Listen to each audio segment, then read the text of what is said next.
Let's talk about grammatical gender. All Russian nouns fall into one of three groups. These groups are masculine, feminine, and neuter, and this division into groups is called grammatical gender. I want to emphasize the word grammatical here because this is different from biological gender. There is some overlap. For example, words for female persons will usually be grammatically feminine, but on the other hand, objects aren't all neuter. Many words for inanimate things are grammatically masculine or feminine. This should be a pretty familiar concept if you've studied French or Spanish or German. The good news is that you can almost always tell the gender of a Russian noun just by looking at it. Most masculine nouns end in a consonant. Nouns in I kratkaya count as soft stem masculine nouns. Most feminine nouns end in the letter A or the letter Ya. Using the letter Ya shows that the consonant right before the ending is soft. Neuter nouns end in the letters O or Ye. The spelling Ye is used after a soft stem. And the good news is that you can nearly always tell the gender of a noun in Russian just by looking at the ending of the nominative singular, that basic form that you'll find it in the dictionary.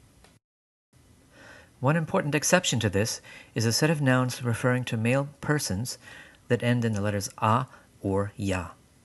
Examples are papa, dядя, dedushka, and a lot of male nicknames like Sasha, Pasha, Kolya, Borya, and many others.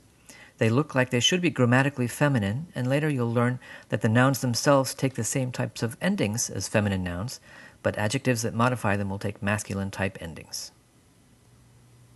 Another important group is nouns that end in a soft sign, myakký znak, because they can be either masculine or feminine. This includes a lot of common words like slavar, which is masculine, and titradь, which is feminine. When you learn a new word that ends in a soft sign, you'll just need to remember which grammatical gender it has, since unfortunately there's no way to tell from the noun itself. And finally, one last very small group is a handful of nouns ending in mya, ya. You'd think they would be feminine, but in fact they are neuter.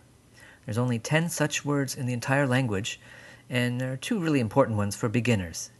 Imya, first name, and время, time. So, why do we care about grammatical gender?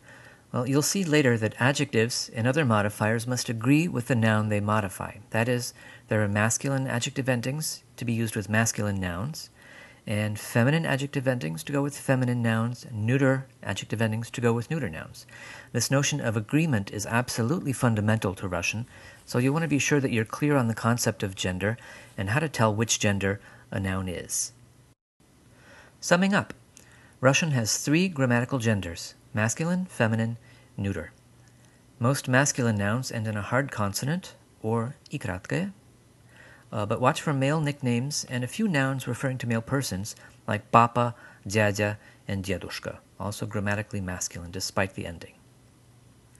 Most feminine nouns end in an A or Ya. Almost all neuter nouns end in O or Ye. But watch for two important neuter nouns with the unexpected ending mya, время, imya. And lastly, nouns ending in a soft sign, myakký znak, could be masculine or they could be feminine, and you just need to learn with each one which gender it has.